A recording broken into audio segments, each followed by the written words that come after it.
प्रदेश उत्तर प्रदेश देख रहे हैं आप, आपके साथ में हूं खुशबू पांडे। अपना प्रदेश उत्तर प्रदेश में तमाम खबरों का जिक्र करेंगे, लेकिन इससे पहले कि आपको एक बड़ी जानकारी दे दे, बड़ी जानकारी सामने आ रही है लखनऊ से, बड़ी जानकारी सामने आ रही है। यूपी में विकास पकड़ेगा रफ्तार, ये बड़ी जानकारी दे रहे हैं। यूपी के विकास के लिए आपको बता दें कि 25,000 करोड़ का ज्यादा राजस्व दिया गया है राज्य को। पिछले बजट से ज्यादा मिलेगा। आम बजट में 3.63 लाख करोड़ रुपए आवंटित किए गए थे। 2.3 लाख करोड़ रुपए केंद्रीय बजट से मिला था। शुल्कों में हिस्सेदारी भी बढ़ी थी। लेकिन आपको बता दें कि पीएम आवास यूपी में मिलने की संभावनाएं हैं। ये बड़ी जानकारी आपको दे रहे हैं। लखपति दीदी बनाने की योजना को भी गति में लाया जाएगा। तो वहीं पीएम सूर्य घर मुफ्त बिजली योजना में भी बढ़ोतरी की जाएगी। 300 यूनिट तक मुफ्त बिजली योजना को देने का यहां पर सिफारिश रखा जाएगा। तो यूपी के विकास के लिए कई बड़े कार्य किए जाएंगे। राज्य को पिछले बजट से ज्यादा बजट में प्रावधान किया जाएगा। तो वहीं आपको बता दें कि केंद्रीय कर शुल्कों में हिस्सेदारी बढ़ेगी। शुल्कों में हिस्सेदारी बढ़ेगी जिससे लाभ होगा। 300 यूनिट मुफ्त बिजली योजना का लाभ भी होगा। इसी खबर पर ज्यादा जानकारी के साथ हमारे सहयोगी लखनऊ से टीएन मिश्रा जी जुड़ चुके हैं। टीएन मिश्रा जी, जिस तरह से ये बजट को लेकर के एक आम लोगों में विचार है कि किस तरह से इस बार का यूपी में बजट रहने वाला है, क्योंकि केंद्रीय बजट पेश हो गया है। अब बजट पर, यूपी के बजट पर सबका ध्यान रहने वाला है क्योंकि राज्य बड़ा है। इसको किस तरह से उम्मीदें लगाई जाए कि इस बजट में क्या कुछ खास रहने वाला है? अब देखिए खुशबू, जो बजट आया है इसको लगातार सीएम योगी आदित्यनाथ भी कह चुके हैं कि बहुत बेहतर, यूपी के अच्छे लिए बहुत अच्छा बेहतर बजट है। और दूसरी चीज, जैसे आपने बताया 300 यूनिट तक बिजली की बात है, तो इसका प्रपोजल इन्होंने बनाना पड़ेगा और किस तरह 300 यूनिट बिजली फ्री देंगे और उसके मानक क्या होंगे, ये राज्य सरकार करना पड़ेगा। सरकार की घोषणा बजट में हो गई है, लेकिन इनको क्या करना है। दूसरा, यूपी को इस बार जो 5,000 करोड़ रुपए जो है ज्यादा टैक्स मिलेगा सेंटर से, तो इससे जो विकास कार्यों में काम आएगा। अब ये माना जाए, देखिए जहां तक बेरोजगारों की बात है, तो बेरोजगारों को, युवाओं के लिए भी तमाम प्लान है कि उनको कम से कम जाएगा, ज्यादा से ज्यादा लोग रोजगार पा सकें और जो स्वरोजगार के लिए ज्यादा से ज्यादा प्रयास किए जा रहे हैं। छात्रों के लिए कहा गया कि 10 लाख तक जो लोन लोगे उसमें से हम कुछ 1 लाख छात्रों को जो है तो 3% की छूट देंगे। तो ये है कि जिन लोगों को लोन लेंगे उनको छूट भी दी जाएगी। जो स्वरोजगार है उनको भी आसानी से 20 लाख तक का रोजगार दिया जा सकेगा। और बड़ी संख्या में जो है, जहां तक प्रधानमंत्री आवास की बात है, वो दिए जाएंगे।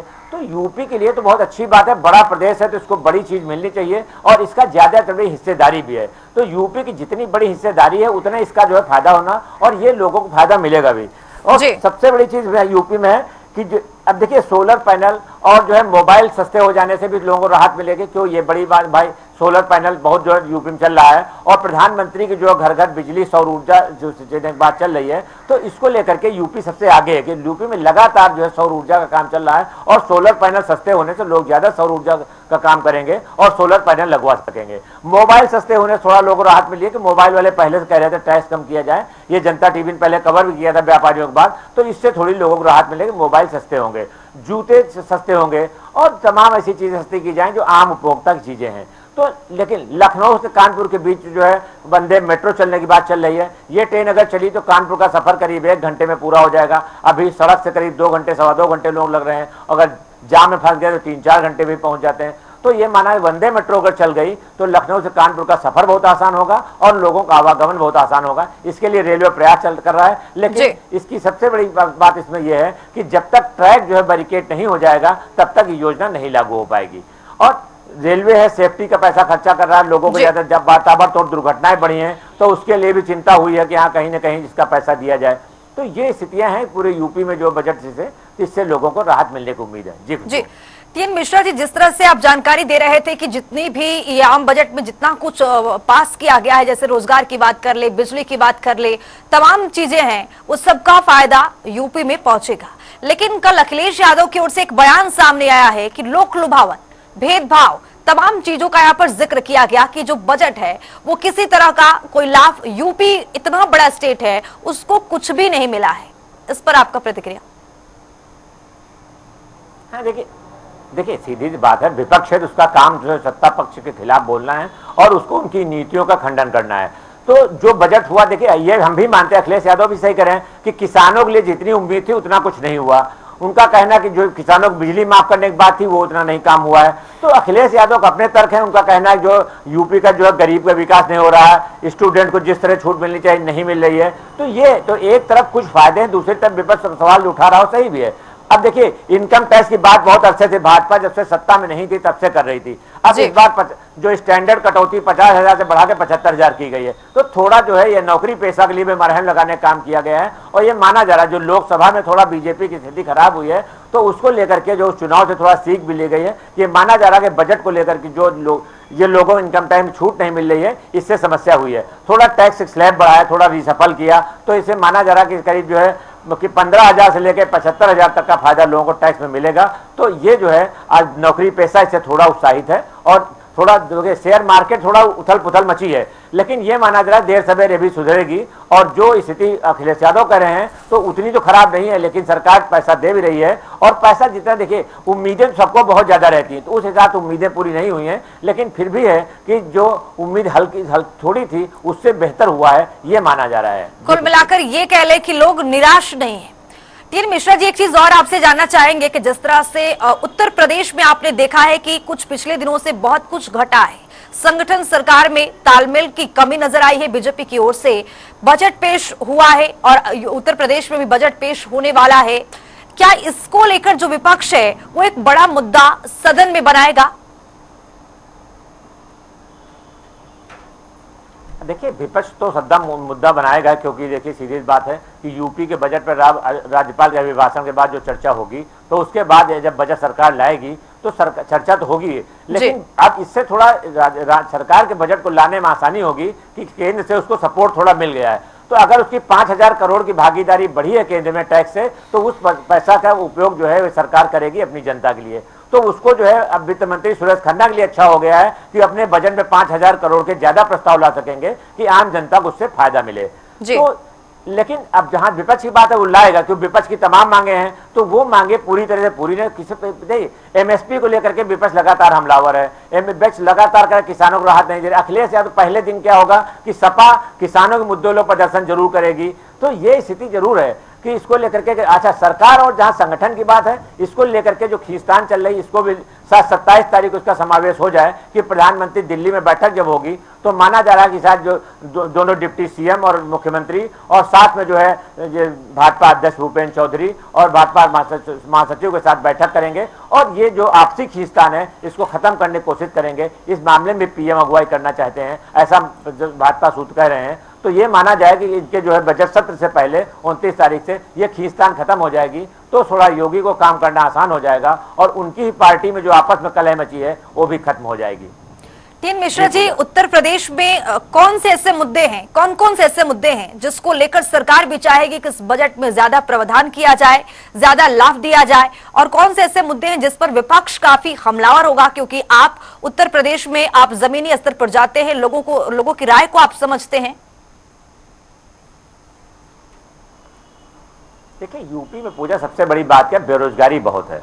तो एक तो बेरोजगारी की सरकार के जो आंकड़े हैं वो धरातल पे सही नहीं है कि सरकार कहती केवल 4% बेरोजगार है, लेकिन ऐसा नहीं है। बेरोजगारी की स्थिति बहुत खराब है, बहुत स्थिति खराब है, गांव में स्थिति बड़ी खराब है, जल भराव हो रहा है, जहां जहां बाढ़ आई वहां के लोग तंग हैं, उनको पैसा मुआवजा नहीं मिल पा रहा है। दूसरी देखिए सरकार चाहती है कि ज्यादा G20 के जब प्रपोजल्स इनके लागू हो जाएं सारे, तो 80 लाख लोगों को रोजगार मिलने की बात की गई थी, लेकिन G20 के सारे प्रपोजल्स अभी तक लागू नहीं हो पाए हैं। इससे वो रोजगार जो सरकार चाहती थी वो नहीं हो पाए। तो अब स्थिति जो है ये मानना जा रहा है। अच्छा विपक्ष की बात है, वो चाहती विपक्ष किसानों का कर्जा माफ करे, किसानों की बिजली फ्री कर दे, ये गांव सड़कें बेहतर हो जाएं। जो गड्ढों की बात है, सीएम योगी ने पहली सरकार के पहले महीने में कहा था कि गड्ढा मुक्त सड़कें, लेकिन अभी तक पूरे प्रदेश में गड्ढा मुक्त सड़कें नहीं हो सकी हैं, आंकड़ेबाजी चल रही, दुर्घटनाओं की स्थिति बहुत बढ़ रही, लाखों लोगों की मौत हो रही है। तो इसको लेकर के जो है जो लगातार जो चल रहा है, तो ये चाहेगा विपक्ष में मोर्चा उठाएगा। अभी देखिए कांवड़ वाला मामला उठ गया, तो सत्ता पक्ष उसकी तारीफ कर रहा है, लेकिन विपक्ष लगातार जो है जैसे सुप्रीम कोर्ट का निर्णय आ गया तो उसको लेकर के विपक्ष हमलावर हो गया। वो कह रहा सत्ता सरकार ने गलत निर्णय किया है। अभी इस पर आ रहा है कि तमाम जगह पुलिस सख्ती कर रही है, जिला प्रशासन सख्ती कर रहा है कि नहीं आप अपना नेम प्लेट लगाइए,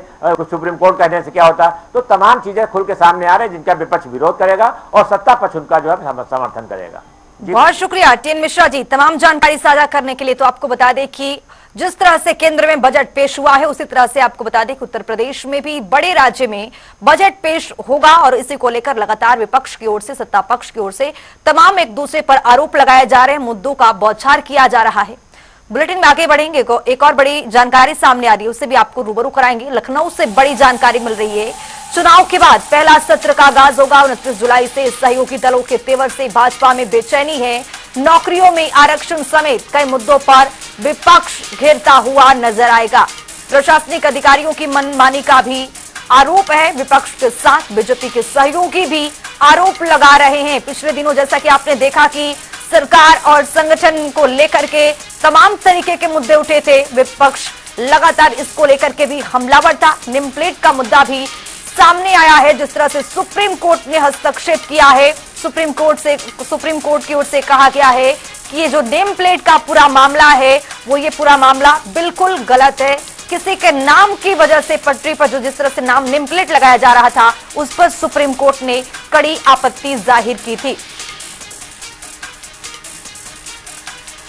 लखनऊ से सीधे हमारे सहयोगी तौकीर किदवई ज्यादा जानकारी के साथ जुड़ चुके हैं। तौकीर, जिस तरह से नेम प्लेट को लेकर की बात करें या संगठन सरकार की बात कर ले, तमाम तरीके के यहां पर बीजेपी को बड़ा झटका हुआ लगता नजर आया है। और आपको बता दें कि अब सदन को लेकर के यहां पर तमाम जिस तरह से सदन की कार्यवाही यूपी में चलेगी, विपक्ष लगातार हमलावर होगा, इसको लेकर क्या कुछ वहां पर अपडेट सामने आ रहा है? क्योंकि आप जमीनी स्तर पर मौजूद होते हैं, लोगों की राय को बहुत अच्छे तरीके से आप समझते हैं। देखिए, इस बार पहला ये सत्र ऐसा है उत्तर प्रदेश विधानसभा का जहां पर अखिलेश यादव मौजूद नहीं होंगे नेता प्रतिपक्ष के तौर पर, क्योंकि अखिलेश यादव और मुख्यमंत्री योगी आदित्यनाथ की जो तीखी बहस होती थी सदन में वो इस बार देखने को नहीं मिलेगी। लेकिन ये जरूर है कि नेता प्रतिपक्ष की जो तलाश की जा रही है समाजवादी पार्टी में, वो जरूर कोई मजबूत चेहरा लाया जाएगा जो मुद्दों को सही उतार सके सदन में और जनता के उन मुद्दों को सदन में आवाज बुलंद कर सके। फिलहाल ये तो प्रतिपक्ष और नेता सदन की बात हो गई, लेकिन इसके अलावा जो आपने कहा मुद्दे कई ऐसे हैं जहां पर थोड़ा सरकार को बैकफुट पे नजर आ सकती है, क्योंकि सुप्रीम कोर्ट का जो आपने कहा फैसला है नाम लगाने को लेकर जो मुजफ्फरनगर से शुरू हुआ, फिलहाल इस मुद्दे पर सुप्रीम कोर्ट के फैसले के बाद इस पूरे मामले में एक वजह और भी है जो सत्ताधारी पार्टी को बैकफुट पर लाएगा, वो है उनके सहयोगी दल। जिस तरह से इस मुद्दे पर उनके सहयोगी दलों ने सब आवाज लगाई थी और सवाल खड़े किए थे, कहीं ना कहीं ये जरूर अनकंफर्टेबल करेगा। और इसके अलावा देखिए, जो छात्रों का मुद्दा है वो लगातार अखिलेश यादव उठाते रहे हैं, चाहे वो लोकसभा में भी वो बात कर रहे हैं नीट की और अन्य एग्जामों की के पेपर लीक हुए हैं, वो मुद्दे जरूर यहाँ पर देखने को मिलेंगे। इसके अलावा देखिए, यहाँ पर जो अपराध की जो लेवल रहा है, हाथरस का मुद्दा रहा है अभी हाल ही में, उसमें गिरफ्तारियां नहीं हुई, 4 से 6 लोगों को गिरफ्तारी करके बाद फिर पूरे मामले को रोक दिया गया। कई ऐसे मामले रहे हैं कांवड़ को लेकर जो अभी हाल फिलहाल अभी वहां पर कांवड़ियों ने वहां पर कई लोगों के साथ मारपीट की थी, उसके दूसरे दिन उसमें FIR दर्ज की और कड़ी कार्रवाई भी करने को देखने को नहीं मिली। तो जाहिर तौर पर ऐसे कई मुद्दे रहेंगे जो सरकार को घेरेंगे जरूर और विपक्ष पूरी तरह से तैयारी से इस बार मैदान में नजर आएगा।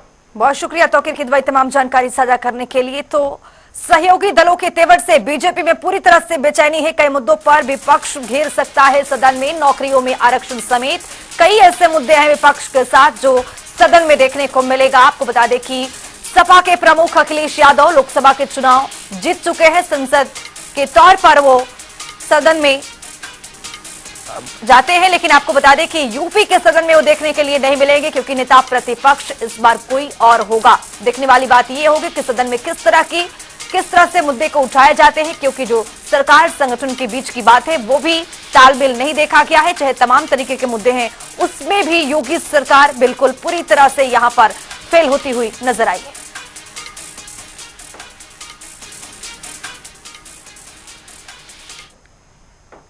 लखनऊ से एक और बड़ी जानकारी सामने आ रही है, उससे भी आपको रूबरू कराएंगे। बड़ी जानकारी, 25 जून को संविधान हत्या दिवस की घोषणा की गई है।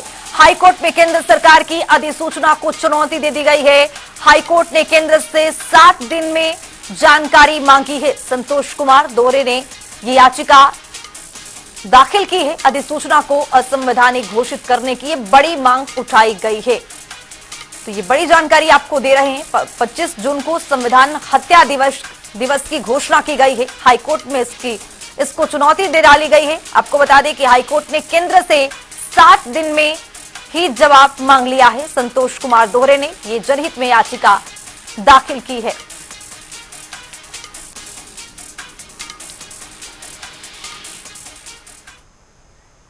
एक और बड़ी जानकारी सामने आ रही है, उससे भी आपको अपडेट करवाएंगे। बड़ी जानकारी, एलवीश यादव से ईडी ने की है 7 घंटे पूछताछ।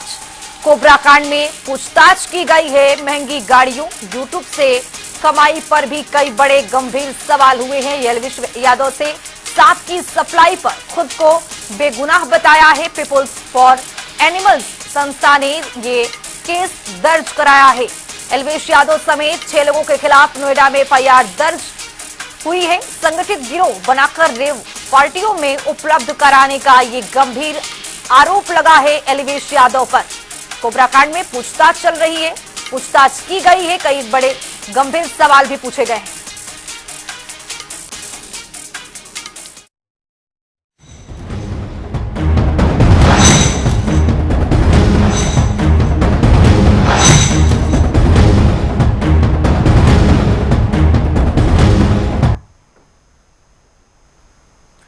वित्त मंत्री निर्मला सीतारमण ने आम बजट पेश कर दिया है। सरकार का कहना है कि बजट हर वर्ग को ध्यान में रखकर पेश किया गया है, लेकिन विपक्ष इसको लेकर कई सवाल भी उठा रहा है। मोदी 3.0 का ये बजट में क्या कुछ खास रहा है, इस रिपोर्ट के जरिए देखिए।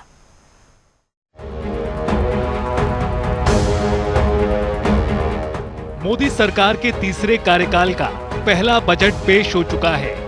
हर बार की तरह इस बार भी आम जनता को बजट से काफी उम्मीदें थी। वित्त मंत्री निर्मला सीतारमण ने बजट की शुरुआत करते हुए कहा, जनता ने मोदी सरकार पर भरोसा जताया है।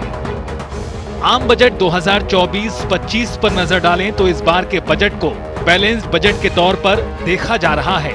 हालांकि इस बार बजट में बिहार और आंध्र प्रदेश पर खास फोकस है। दोनों ही राज्यों को कई सौगातें भी मिली हैं। बिहार में 40,000 करोड़ रुपए तो आंध्र में 15,000 करोड़ रुपए से ज्यादा का खर्च केंद्र सरकार करेगी। नेचुरल फार्मिंग पर जोर, 2 साल में 1 करोड़ किसानों को नेचुरल फार्मिंग में मदद की जाएगी। 32 फसलों की 109 किस्में लाई जाएंगी। कृषि क्षेत्र के लिए 1.52 लाख करोड़ रुपए आवंटित किए गए हैं। युवाओं के लिए बजट में क्या, टॉप 500 कंपनियों में 1 करोड़ युवाओं को इंटर्नशिप, 12 महीने की इंटर्नशिप में हर महीने 5,000 रुपए का भत्ता और 6,000 रुपए की एक मुश्त सहायता भी दी जाएगी। नौकरियां, रोजगार के लिए 3 योजनाएं शुरू। पहली जॉब में 1 लाख रुपए से कम सैलरी होने पर ईपीएफओ में रजिस्टर करने वालों को 15,000 रुपए की मदद। रोजगार देने पर सरकार इंसेंटिव देगी। 1 लाख से कम सैलरी के कर्मचारी रखने पर सरकार नियोक्ताओं के ईपीएफओ अंशदान में हर महीने 3,000 रुपए देगी। उद्योग, मुद्रा योजना के तहत लोन की सीमा 20 लाख की गई। इंफ्रास्ट्रक्चर, पीएम ग्राम सड़क योजना का फेज 4 शुरू होगा। 25,000 ग्रामीण बसावटों में सड़कें बनाई जाएंगी। इंफ्रास्ट्रक्चर के लिए 11,11,111 करोड़ रुपए खर्च होंगे।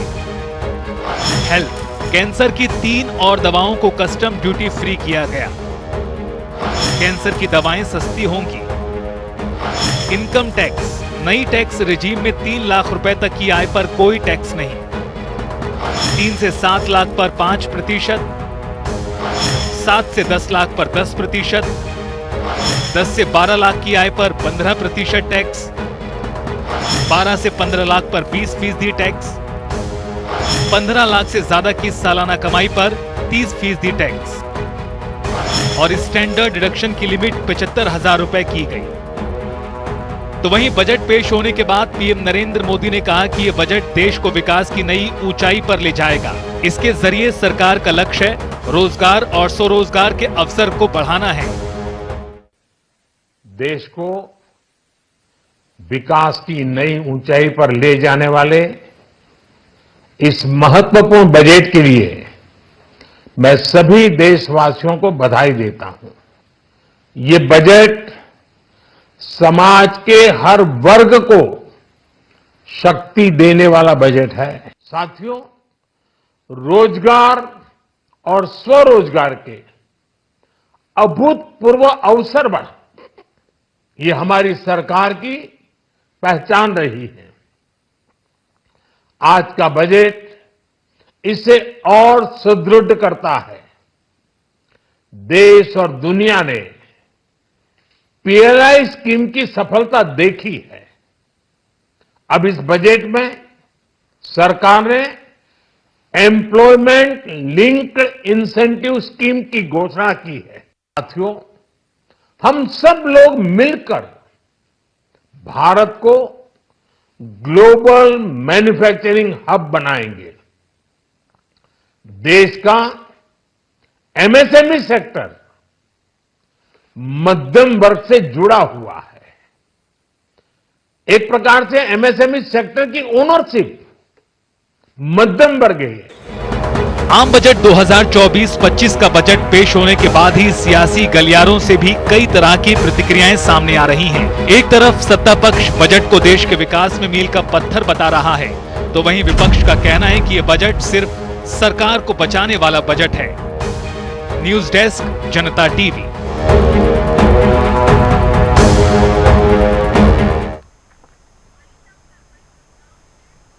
इस बुलेटिन में अभी के लिए इतना ही। देश और दुनिया के तमाम खबरों के लिए बने रहिए जनता टीवी के साथ।